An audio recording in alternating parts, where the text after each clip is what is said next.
What's going on, everybody? Eric Lindquist at Stochastic here on the Odd Shopper channel, coming to you with another edition of Lindy's Leans, Likes, and Locks MLB. Hit that like button, subscribe button, notification bell. Goes a long way for me on this video. Goes a long way for you. That way you become a prize whenever great content is going live here at our little neck of the YouTube woods. Look, it was a fantastic day in the premium Discord, and JJ Bleday, thank you for making our day. Home run prop thrown out there. I swear to God, I've been running red hot in the home run department. It has been phenomenal, both on this video, but especially in the premium Discord. Hopefully all my premium Discord people are here. You're watching this video, so you can go to that comment section below and let them know JJ Bleday, Mr. Patrick Wisdom, smash fest, both of them. And it's not like I'm putting 5, 6, 7 of home run props on the card every single day. It's usually like 2 or 3. And yeah, it just seems like they just keep hitting home runs. So we're going to keep doing that. I get it. You all want to make fun of me for my half unit play on +1.5 Oakland. They get murdered. But you know what? I made money on the game, so I really don't care. That's what this is about. It's here making you money, trying to give you the best information I can every single day so you can make informed decisions. And hey, check out Odd Shopper while you're at it so you can always find the best lines at the best books. And usually where a lot of those lines are, like today, if I could have had JJ Bleday and if I could have had Patrick Wisdom at Bet365, I would have even more money in my pocket. Now, it's only available at 4 states right now: Colorado, New Jersey, Ohio, and Virginia. But if you live in one of those 4 states, congratulations, you have access to a book that has the best home run props that I've seen in the entire marketplace. And that is proven by Odd Shopper. Simply go down there, try out that trial as well. There's something in the video description box below that you can check out for yourself. See for yourself that Bet365, when you find better numbers, you can make a lot more money over a long period of time. And that is what I am here to do. So if you have access to that in one of those 4 states, only if you're 21 and over, and if you have a gambling problem, please call 1-800-GAMBLER. But congratulations, you get to take advantage of that. Alrighty, y'all, only 6 games? 6 games on the MLB slate? This is going to be quick, breezy, and easy. I'm going to swing easy with my dude Jacob. We're ready to rock. Producer Jacob, hit it up. Let's get to the picks. Our super light day begins with somebody who's been super frustrating for me because all he does is project out for a bajillion strikeouts, and I never get them. We are not K-Letter and Kadai Senga today. We are just not. Senga Genesis on the mound here for the New York Mets, going up against, well, it's a question mark who we're going to be getting from the Cincinnati Reds, because if you look on the lovely side of your screen, I think I'm pointing to the right side of the screen. There it is. Yes, there we are. We're looking at no line here yet, because, well, Cincinnati doesn't have a pitcher available, but I'm pretty sure, because it's going to be Ben Lively at least getting most of the work here. Ben Lively, he's 31 years old from AAA Louisville. I don't like his pitch mix, even though he's got a 2.33 ERA over 27 innings so far this season. He's not going to be able to get a lot of misses. I'm just saying, throwing it out there. Strikeout rate, not all that great. Don't like the pitch mix.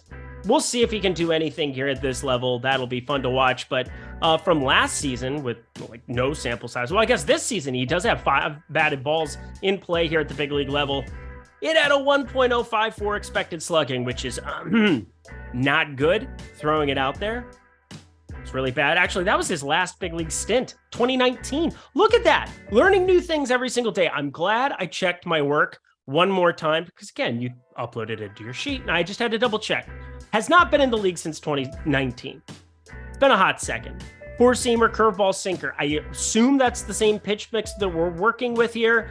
He's never had an expected ERA better than 4.70 in any of his time here. I don't even know how much time he's going to have here on the mound, which is why, again, this is a lean play and a pretty quick explanation. I guess we should just cover Kadai Senga, because if I had to do something here in Cincinnati with an unknown pitcher and an unproven pitcher, well, I'm going to back Kadai Senga because I still like the pitch mix. If this is the day that he mows down 10 Cincinnati Reds, I'm never going to forgive myself. But he has a 25.5% K rate that I swear to God is going to be 32% by season end if he can quit walking everybody. He's got a 15.6% walk rate, and he's been really effective so far in a Mets uniform, a 3.38 ERA, but that 1.47 whip, he's just walking too many guys. He's had four walks in 4 straight games, 3 walks in every single outing so far this season. So if you can show up some of these 3-1, 3-2 counts, and trust me, because he projects out so well with this ghost fork pitch, well, I've been watching a lot of this guy pitch, and it's just painful because that is such an unhittable pitch. It's not even real life. And Cincinnati, well, they're terrible against right-handed pitching, so it makes sense to try to do it again. I just feel scorned. I feel like I just have bad juju with this guy at the moment. So we're going to let him live his life for one outing here. And yeah, if you decide to enjoy the fruits of his 10 strikeouts now that are surely incoming to that. But I'm leaning New York Mets -1.5. I have no idea what that number is, but it has to be plus money in order for it to actually be a play. Otherwise, more than likely, just a game that won't be on the card. So far, the locks looking really, really good on Wednesday night. We've got the Cubs up 6-2 heading into the top of the 6th. We have the under of Minnesota looking really good, 2-1 going to the top of the 7th. And as I say that, Juan Soto just hit a home run. You can't make this shit up. All right, whatever. Let's talk about tomorrow. San Diego and Minnesota going back for round 3. I've enjoyed this series, if nothing else here. And this one should be a dandy. We've got Yu Darvish on the mound, going up against Bailey Ober, and Ober has wildly exceeded my expectations for him coming back from AAA. In fact, it took some injuries for him to even get this opportunity coming back from AAA, and all he's done is taken complete advantage of it. He has a 6'9" goober up on the mound, takes up your whole screen, but he's throwing some really good mixes here, and he's not a fastball guy by any means, despite the height and the demeanor there. Usually tops out around 91, 92 miles per hour, but that slider-fastball combination is still looking good, specifically that slider. 45.2% whiff percentage. Opponents just have a 125 expected slugging against it, and he's just wiping out right-handed bats with it. Now, against lefties is where I have to be a little bit concerned because that's his best pitch. And lefties have been getting to him with the changeup curveball that are forced into his arsenal for those. He's had 47 pitches going up against, lefties have seen 47 pitches of the changeup.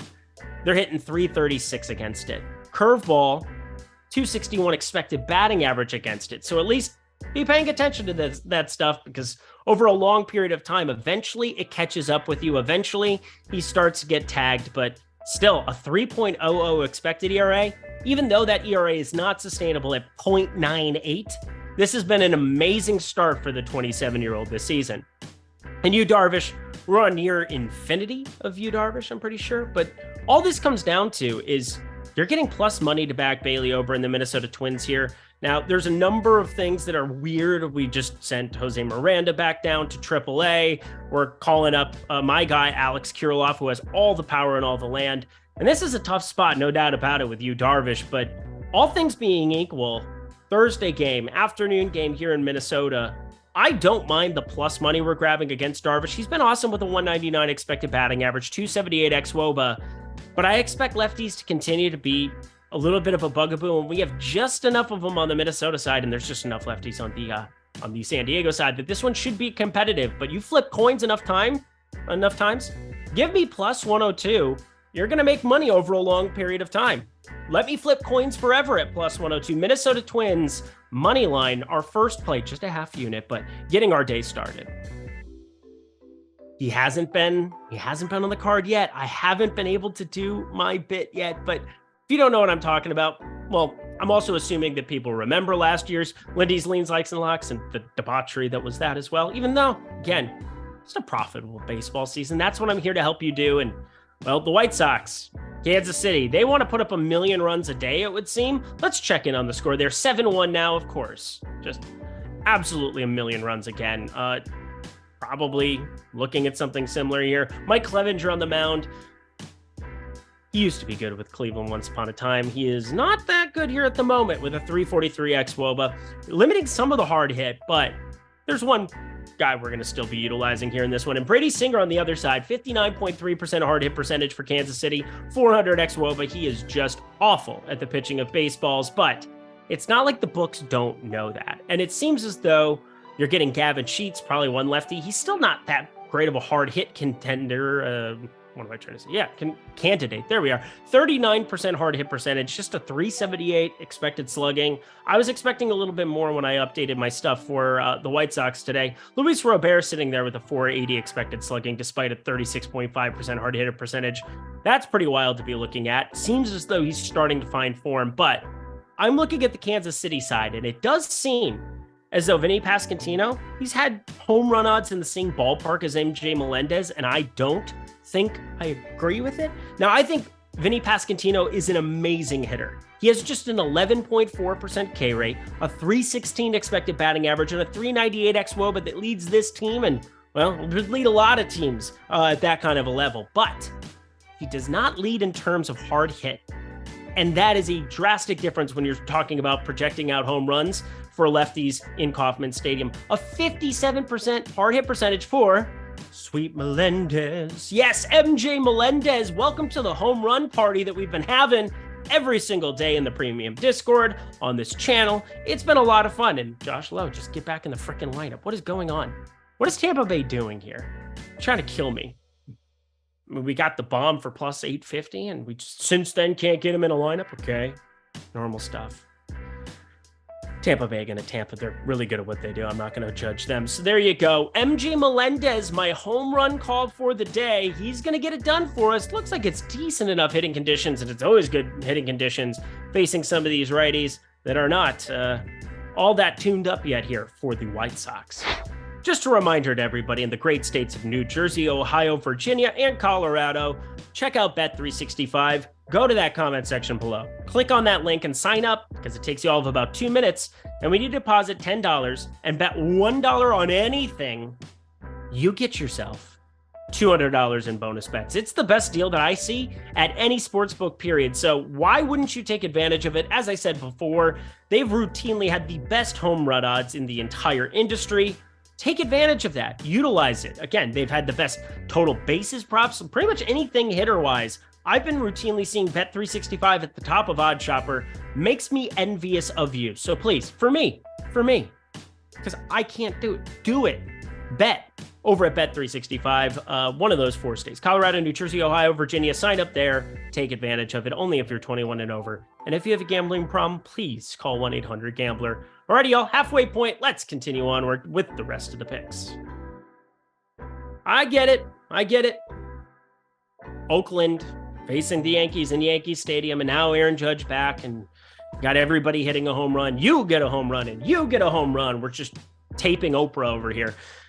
Whatever. It's Tampa Bay. We got a real baseball team in town, that's for sure. It is Drew Rasmussen going up against Domingo Germán, and I do not like Domingo Germán, but coming around. We'll get to him in a second. Drew Rasmussen, no doubt about it. Tampa Bay should be the favorite team here. They are the favorite team here, and it's because Tampa Bay is the best team in baseball against righties with a 139 WRC+. They're the best team against lefties in baseball with a 161 WRC+, Domingo Germán being a righty. But then Drew Rasmussen on the mound is really good at the throwing of the baseballs. A 28.4% hard hit percentage, a 326 expected slugging, and a 26% K rate, which is up from 21.4% last year. The expected ERA is down to 3.05, despite the actual ERA being up. So you can expect positive regression for this guy. It's a little bit scary. Throws upper 90s fastball, 96, 97, topping it off. The cutter being the primary pitch, and it's really good with a 27.8% whip percentage. Yee. But you know what? It's the Yankees getting plus 1.5 inside of minus 150 right now. Minus 146 at FanDuel Sportsbook right now. With this lineup, we have to be backing it. We just have to be backing it. And that's where Domingo Germán, I had to look into it because this number just jumped off the page because of what we expect offensively. Now, they just faced Oakland. Oakland's bullpen is trash. Over a 6.4 xFIP. Everything about their starting rotation is trash outside of Miller. He's incredible, and I really am excited to talk about him next time he shows up. But Domingo Germán, 4.18 expected ERA. It's up a little bit from last season, but I think I was maybe being a little bit harsh on him, where I just flat out say, hey, I don't like him. He just doesn't necessarily echo as like a fastball put away type guy, but he has been locating a curveball, which he is throwing 41.3% of the time at an excruciatingly high rate. In fact, batters have just a 171 expected batting average and a 143 actual batting average against it. He's racked up 29 strikeouts with that pitch alone, and he throws it to lefties. He throws it to righties. He is able to tag everybody with it. Pretty wild. Also, the four-seamer is pretty much only utilized against lefties for the most part. I know that it's right-handed and he faces more lefties, but just for the sake of conversation, it seems as though it has a little bit of run away from some of the lefty bats, which is useful for a righty to have. And you look at some of these lefties that we get in the lineup, apparently they just don't want to play Josh Lowe again. It just doesn't end up in the lineup inexplicably when he's in the platoon. Brandon Lau is really, really good. That's going to be a tough matchup. And of course, you get Luke Raley, who's had a 54% hard hit percentage, 574 expected slugging. But I do expect negative regression for Tampa Bay. You can't possibly be sustaining this hot of a start to a season. It has been outrageous. So the numbers are just telling us to lock plus 1.5 New York. I get it. Some people don't want to lay $148 to win 100. Totally understood.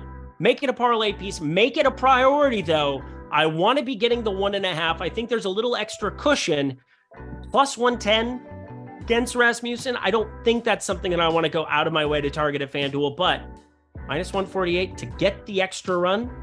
I think we want that, the extra run and a half, that is. Plus 1.5. Yankees get it done for us. The lock of Thursday. The Cubs just scored again. 7-3 Cubbies. Bottom of the 6th. Oh, it's nice to be able to live sweat this with all of you. It feels good. We're going to get both locks across the doorstep, I think, today, and that feels good. Don't want to jinx it. It's 2-1, bottom 7-1 out there in Minnesota, so looking really good in that department. Pablo Lopez is very, very good at the pitching of the baseballs. But we head to San Francisco and Arizona going up against each other there at Chase Field in good old Phoenix. We got Alex Cobb on the mound going up against Tommy Henry, who's been surprisingly good.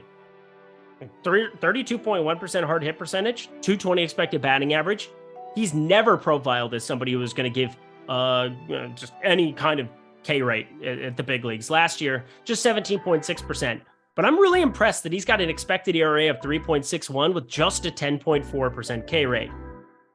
You're going to need to figure out ways to get that up over time. That's for sure. Even lingering in that 20% range, I would be more than happy with that for Tommy Henry. But the lefty, he's starting to figure out how to pitch at the big league level.